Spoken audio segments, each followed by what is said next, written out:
پاکستانی فوج دوران سروس جاں بحق ہونے والے اہلکاروں کے اہل خانہ کو کیا مراد دیتی ہے؟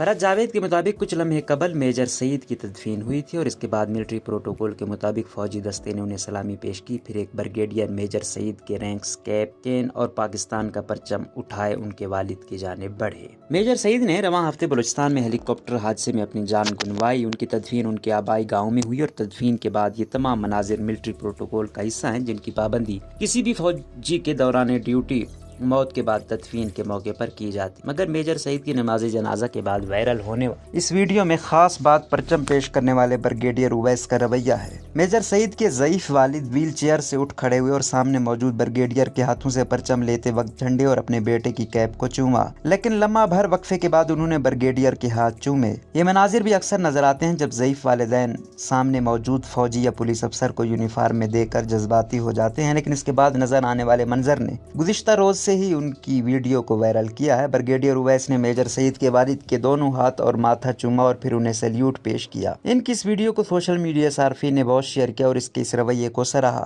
بریگیڈیئر ریٹائرڈ مسعود احمد خان نے لکھا کہ یہ دل کو چھو لینے والا لمحہ ہے. شہید میجر سعید کے والد نے ملک کا جھنڈا لیا جو کہ مشکل ترین مرحلہ تھا، اور اس افسر کو دیکھیں جنہوں نے یہ پرچم پیش کیا. اسی طرح محمد خان کاکڑ نامی ایک ٹویٹر صارف نے اسے باہمی عزت و تکریم اور خلوص کا اظہار قرار دیا. طارق زمان ملک نے لکھا کہ غم کی تصویر مگر عزم و حوصلے کے پیکر باپ کو دیکھ کر پاکستانی فوج کے حاضر سروس بریگیڈیئر صاحب نے بے ساختہ محبت اور والہانہ پن کا اظہار کیا ہے. خیال رہے کہ میجر سعید کا تعلق 32 میڈیم آرٹلری سے اور آرمی ایویشن کے 7 اسکواڈرن سے تھا اور وہ حادثے کا شکار ہونے والے ہیلی کاپٹر کے پائلٹ تھے. وہ شادی شدہ تھے اور ان کے سوگواران میں بیوہ اور 2 بچے شامل ہیں. پاکستانی فوج میں سرکاری سطح پر ان افسران اور جوانوں کے لیے بینیفٹس یعنی مراد کا مکمل نظام موجود ہے جو دوران ڈیوٹی کسی آپریشن کے دوران جاں بحق ہو جاتے ہیں. مگر اس کے ساتھ ساتھ غیر روایتی طور پر بھی سوگوار خاندانوں کی مدد کے لیے کئی طریقے اختیار کرنا فوجی کلچر کا خاصہ ہے. ان مراد پر نظر ڈالنے سے پہلے یہ سمجھ لیتے ہیں کہ ملٹری پروٹوکول ہے کیا.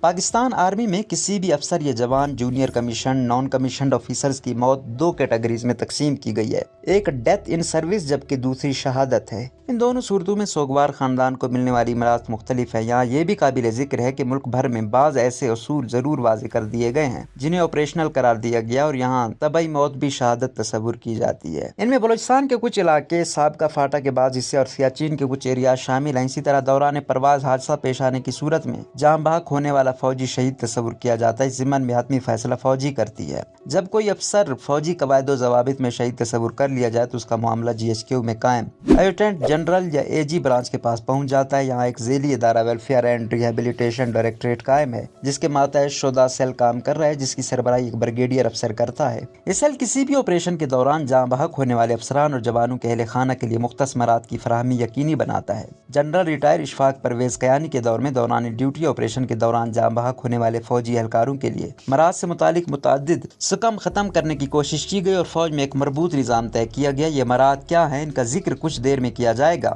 فوجی پروٹوکول کا آغاز جنازے اور تدفین سے ہوتا ہے جسے سیریمونیل بریل کہا جاتا ہے. سیریمونیل بریل کیا ہے؟ جب بھی کسی فوجی افسر یا جوان کے آپریشن کے دوران یا افسر کی دوران ڈیوٹی بھی موت ہو جائے تو ان کو مکمل اعزاز کے ساتھ دفنایا جاتا ہے.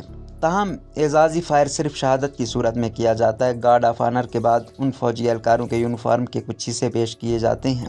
SOP کے مطابق نماز جنازہ کے وقت افسر کے کفن پر وہ اشیاء رکھی جاتی ہیں جو عام طور پر ان کے یونیفارم کا بنیادی حصہ ہوتی ہیں. ان میں قومی پرچم، رینکس، ٹوپی، شولڈر بیجز یا کالر ڈاٹ اور ریجمنٹل یا کمانڈ کین شامل ہیں. اس کے علاوہ تدفین ہونے کے بعد قبر پر 4 ریت یا پھول چڑھائے جاتے ہیں جو کہ لازمی ہیں. یہ army chief, chairman, joint chief of staff, committee, corps commander اور متعلقہ ریجمنٹ کرنل کمانڈنٹ کی جانب سے پیش کی جاتی ہے. تدفین، گارڈ آف آنر اور فائر سیلیوٹ کے بعد جاں بحق ہونے والے جوان یا افسر کی یونیفارم سے جڑی اشیاء قومی پرچم پر رکھ کر یہ ایک باکس میں بند کر کے ان کے بیٹے، والد یا بھائی کے حوالے کی جاتی ہیں.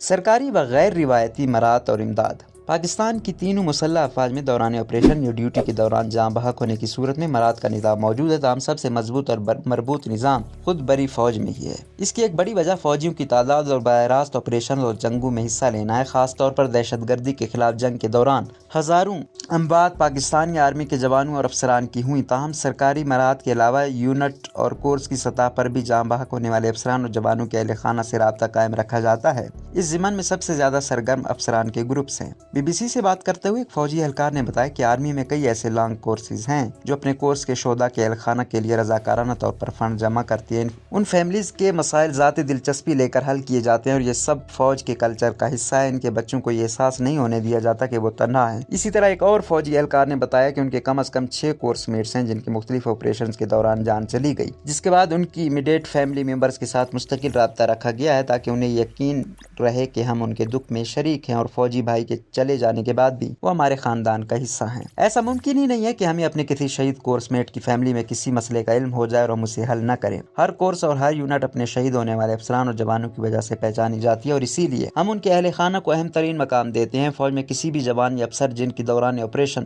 موت ہو جائے کی برسی کے موقع پر ان کے یونٹ کی جانب سے تعزیت کے لیے فوجی اہلکار ان کے گھر بھیجے جاتے ہیں، جبکہ متعلقہ یونٹ میں ہونے والے تمام ایونٹس اور فنکشنز پر انہیں خصوصی طور پر مدعو کیا جاتا ہے۔ کورس اور یونٹ کی حد تک ایسے فنڈز رکھے جاتے ہیں جو جاں بحق ہونے والے افسر یا جوان کے بچوں کی تعلیمی ضروریات یا شادی کے اخراجات میں کام آ سکے۔ اس بارے میں اکثر سابق army chief general retire Pervez Musharraf اور حوالدار لالک جان کی مثال بھی دی جاتی ہے۔ حوالدار لالک جان کی بیٹی کی تعلیم کی مکمل ذمہ داری فوج نے لی اور ان کی آرمی میڈیکل کالج میں تعلیم کی ذمہ داری اس وقت کے آرمی چیف نے لی تھی۔ اسی طرح جنرل ریٹائر پرویز مشرف 1971 کی جنگ میں آپریشن کے دوران اپنے قریبی ساتھی اور کورس میٹ میجر نصیب اللہ کے ہمراہ تھے۔ ایک موقع پر جب انہیں یقین ہو گیا کہ ان میں سے کسی ایک کی جان چلی جائے گی تو انہوں نے ایک دوسرے کے ساتھ یہ عہد کیا کہ دونوں میں سے جو بھی بچ گیا وہ جاں بحق ہونے والے کے بچوں کا خیال رکھے گا۔ اس کارروائی میں میجر نصیب اللہ جاں بحق ہوئے۔ اس کے بعد جنرل پرویز مشرف نے نہ صرف ان کے بچوں کی تعلیم میں مدد جاری رکھی بلکہ ان کی شادیاں ہونے تک یہ ذمہ داری نبھائی۔ صدر بننے کے بعد بھی کھاریاں میں وہ میجر نصیب اللہ کے گھر جاتے اور اس بارے میں بات کرتے ہوئے کہتے کہ یہ ان کے خاندان کا حصہ ہے۔ اسی طرح جب بوجہ ایئر کا طیارہ 2012 میں گرا تو اس میں station commander Hyderabad brigadier Javed اور ان کی اہلیہ شامل تھے۔ ان کی شہادت کے بعد ان کی دونوں بیٹیوں کی ذمہ داری فوج نے لے لی اور ان کی شادیوں تک ان کا خیال رکھا۔ عام طور پر ایسی ذمہ داری غیر سرکاری طور پر متعلقہ یونٹ اپنی ذمہ لیتے ہیں جبکہ کورس میٹ مسلسل رابطوں میں رہتے ہیں۔ اس کے علاوہ فوج میں شہداء سیل کی بدولت اہل خانہ کو براہ راست آرمی چیف تک رسائی حاصل اور ان سیلز میں جمع ہونے والی ان کی درخواستیں 3 سے 4 روز میں آرمی چیف سیکریٹریٹ تک پہنچا دی جاتی ہیں۔ اسی بارے میں بات کرتے ہوئے ایک فوجی اہلکار نے بتایا کہ ایک دوسرے کے لیے فیملی بننے کا تصور ملٹری اکیڈمی میں تربیت کے دوران ان کی شخصیت کا حصہ بن جاتا ہے۔ ایک پلٹون میں 25 سے 30 کیڈٹس 2 سال اکٹھے تربیت حاصل کرتے ہیں اور ہمہ وقت ساتھ رہتے ہیں، اس لیے وہ ایک خاندان کی طرح بن جاتے ہیں، جبکہ پاس آؤٹ ہونے کے بعد پورا لانگ کورس یا دیگر کورسز پورے کیریئر کے دوران رینک سے قطع نظر ایک دوسرے سے جڑے رہتے ہیں۔ یوں بالخصوص پلٹون اور بالعموم لانگ کورس کی سطح پر ان خاندانوں سے رابطہ رکھا جاتا ہے۔ فوج میں شہید ہونے کی صورت میں رینک سٹرکچر یعنی افسر، سولجر یا جونیئر کمیشنڈ افسر کے تحت ایک مخصوص رقم کیش کی صورت میں دی جاتی ہے۔ اس کے علاوہ DHA میں ایک پلاٹ اور پھر ہاؤسنگ ڈائریکٹریٹ کا گھر مفت دیا جاتا ہے۔ خیال رہے کہ یہ وہ گھر ہے جس کے لیے افسر اپنی سروس کے دوران ہر ماہ تنخواہ سے قسط ادا کرتا ہے، تاہم دوران آپریشن جاں بحق ہونے کی صورت میں یہ گھر مفت دیا جاتا ہے اور اس وقت تک جمع کرائی گئی رقم بھی اہل خانہ کو واپس کر دی جاتی ہے۔ ہر 2 سال بعد فوج میں ایگریکلچر لینڈ کی اسکیم آتی ہے جس میں ان افسران کے اہل خانہ کو ترجیح دی جاتی ہے۔ ان افسران اور جوانوں کے بچوں کو آرمی کے تمام تعلیمی اداروں میں ترجیحی بنیادوں پر داخلہ دیا جاتا ہے۔ ان کے والدین، اہلیہ اور بچوں کو طبی سہولت ویسے ہی جاری رکھی جاتی ہے جیسے جاں بحق ہونے والے افسر یا جوان کی زندگی میں ان کے لیے موجود تھی۔ آرمی کا گھر اور بٹمین 3 سال کے لیے دیا جاتا ہے جس میں 5 سال تک کی توسیع کی جا سکتی ہے تاکہ اس خاندان کی فوج سے باہر منتقلی سہل ہو سکے۔ جنرل ریٹائر اشفاق پرویز کیانی نے اہم قانون سازی کی جس کا تعلق کسی بھی فوج کی بیوہ اور خاندان کے دیگر افراد سے متعلق تھا۔ چونکہ مراد اہلیہ کو دی جاتی ہیں اس لیے یہ سوال اٹھایا گیا تھا کہ اگر فوجی افسر کی اہلیہ دوسری شادی کریں تو یہ پلاٹ اور گھر بکنے کی صورت میں افسر کے بچوں کا کیا بنے گا۔ اس کے لیے قانون سازی کی گئی کہ جب تک جاں بحق ہونے والے افسر یا جوان کی سب سے چھوٹی اولاد کی عمر 18 سال نہیں ہو جاتی فوج کی جانب سے دی گئی کوئی بھی پراپرٹی نہیں بیچی جا سکتی۔ اس طرح یتیم ہونے والے بچوں کو تحفظ فراہم کیا گیا جبکہ دوسری شادی کی صورت میں یہ پراپرٹی بچوں کے نام منتقل ہو جاتی ہے۔ بیوہ کو ہر سال GHQ کو اپنی شادی کے سٹیٹس سے متعلق آگاہ کرنا ہوتا ہے۔ ان افسران اور جوانوں کے اہل خانہ کے مسائل کے لیے تمام بڑے شہروں میں سہولت مراکز قائم کیے گئے ہیں جہاں وہ اپنے مسائل لے جاتے ہیں۔ ایسے جوان جن کی فیملیز معاشرتی اقدار یا اپنی خاندانی روایت کے باعث شہروں میں منتقل نہیں ہو سکتے ان کے بیٹوں کے لیے ہاسٹل قائم کیے گئے ہیں جہاں رہ کر وہ آرمی پبلک اسکول اسکولز اور کالجز میں تعلیم حاصل کر سکتے ہیں۔ اس کے علاوہ فوج کی تمام اسپتالوں اور دیگر مراکز میں شہداء خصوصی ڈیسک بنائے جاتے ہیں تاکہ ان کے اہل خانہ کو طویل قطاروں میں انتظار نہ کرنا پڑے۔ اس کے علاوہ گیلنٹری ایوارڈز کی صورت میں بھی اہل خانہ کو بعض دیگر مراد حکومت پاکستان کی جانب سے فراہم کی جاتی ہیں۔ یہ وہ مراد ہیں جو فوجی نظام میں شہید کہلائے جانے والے افسران اور جوانوں کو دی جاتی ہیں، تاہم وہ افسران جن کی دوران ڈیوٹی تو موت واقع ہوئی مگر وہ کسی آپریشنل ایریاز میں نہیں تھے، ان کے اہل خانہ کو کیش رقم نصف ملتی ہے، جبکہ زرعی اراضی نہیں دی جاتی۔ ان کے لیے طبی سہولت ریٹائرڈ افسران کے برابر ہو جاتی ہے۔ مسلح افواج میں خاص طور پر دوران ڈیوٹی جاں بحق ہونے والے اہلکاروں اور ان کے اہل خانہ کو نہایت قدر کی نگاہ سے دیکھا جاتا ہے۔ اس کی ایک بڑی وجہ فوج میں شامل دستوں کا مورال بلند رکھنا بھی ہے۔ ایسے افسران اور جوانوں کے اہل خانہ کا قیادت کی سطح پر بھی خیال رکھا جاتا ہے۔ مثلاً جب سابق army chief general retire Raheel Sharif کی ریٹائرمنٹ سے کچھ ماہ قبل ان کے آخری یوم شہداء منعقد کیا گیا۔ اس تقریب کے ختم ہونے کے بعد جنرل ریٹائر راحیل شریف نے اپنے ماتحت عملے کو کہا کہ وہ اس وقت تک وہاں موجود رہیں گے جب تک وہاں موجود اہل خانہ کے مسائل حل نہ ہو جائیں۔ ان کی کرسی وہیں میدان میں لگا دی گئی۔ میڈیا کے نمائندوں سمیت تمام مہمان ایک ایک کر کے واپس چلے گئے۔ درجنوں خاندان جنرل ریٹائر راحیل سے ملے اور GHQ میں ملاقاتوں کا سلسلہ صبح 4 بجے تک جاری رہا۔